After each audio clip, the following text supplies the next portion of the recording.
Valkyrie, as we saw in Thor Ragnarok, is the 1/6 scale figure we are going to check today. Hello, how's everyone doing? Welcome back to my channel. Today from Thunder Toys we are going to check Valkyrie and as well Pegasus. And as always, you can get your figure at 16kit.com and use the code BIGBREDA for $10 off. Here it is the package that it comes with, a very small package that comes the figure. Pegasus comes in other huge box, it's a horse in 1/6 scale, but this box looks quite okay with just Valkyrie and Pegasus in the front, then in the back just a normal warning and notices. Let's open it up and check what we got inside. Inside we got everything here packed in foam, basically our figure with just a couple of extras, the sword and a pair of extra hands. And I'm taking here the sword just to take a closer look. It's painted, well, not perfect, but I think it serves the purpose with this green coloring, and then with that handle over there. It's all in plastic, is very thin, but it works well in my opinion. Then this extra pair of hands, they are basically the ones you want to use if you want Valkyrie to be holding the sword, but the hands are well painted and I do like the coloring they give here with these tones of grey. In the second layer you will have only a basic display base without any sticker, just a round black display base with a crotch grabber. Taking a closer look now at our figure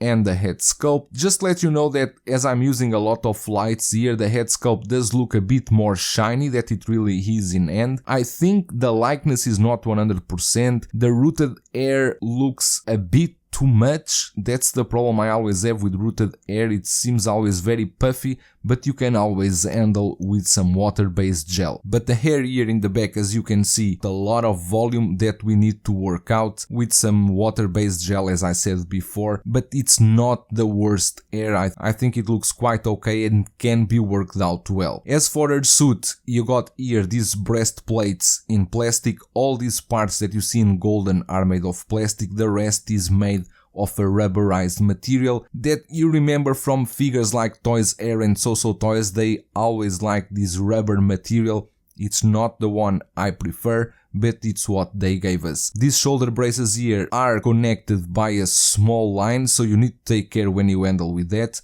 Then here the wrist braces, they are made of plastic and rubber together. They don't look bad, I do like the suit, the way they did it, but you just need to be careful with this material. Then here in the back you will have her cape. I do like the material of the cape, it's like that silk material and it got some wiring on the down. I really like the way they did this cape, it's like a Superman cape, the material they use, and looks really good. Here in the back you still have the rest of the suit.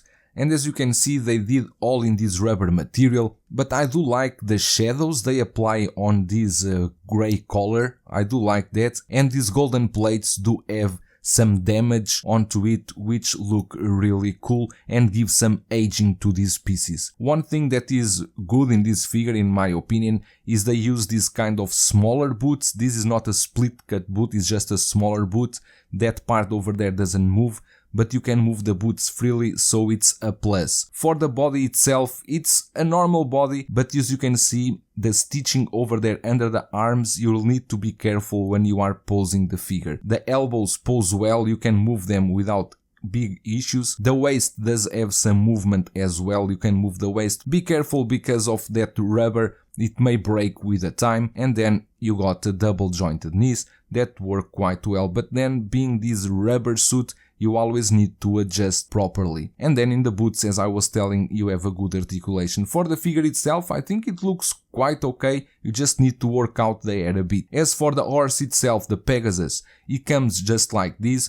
I don't know if he's a Mr. Z horse, but looks like a very similar model. Comes with like a real hair here on the top that you can use to mold as you want to make it look more natural, and you got two holes over there that we are going over later. Here in the back, in the tail, you still have a lot of hair that you also can trim or you can use with some water gel to give it a better effect. And here in the front, as you can see, there is no saddle or anything like that, it's only the horse. But what did impress me the most was these feathers, because they really look real. I think they got these from some props or something like that and then just glue them together, because they look really good and they look very real.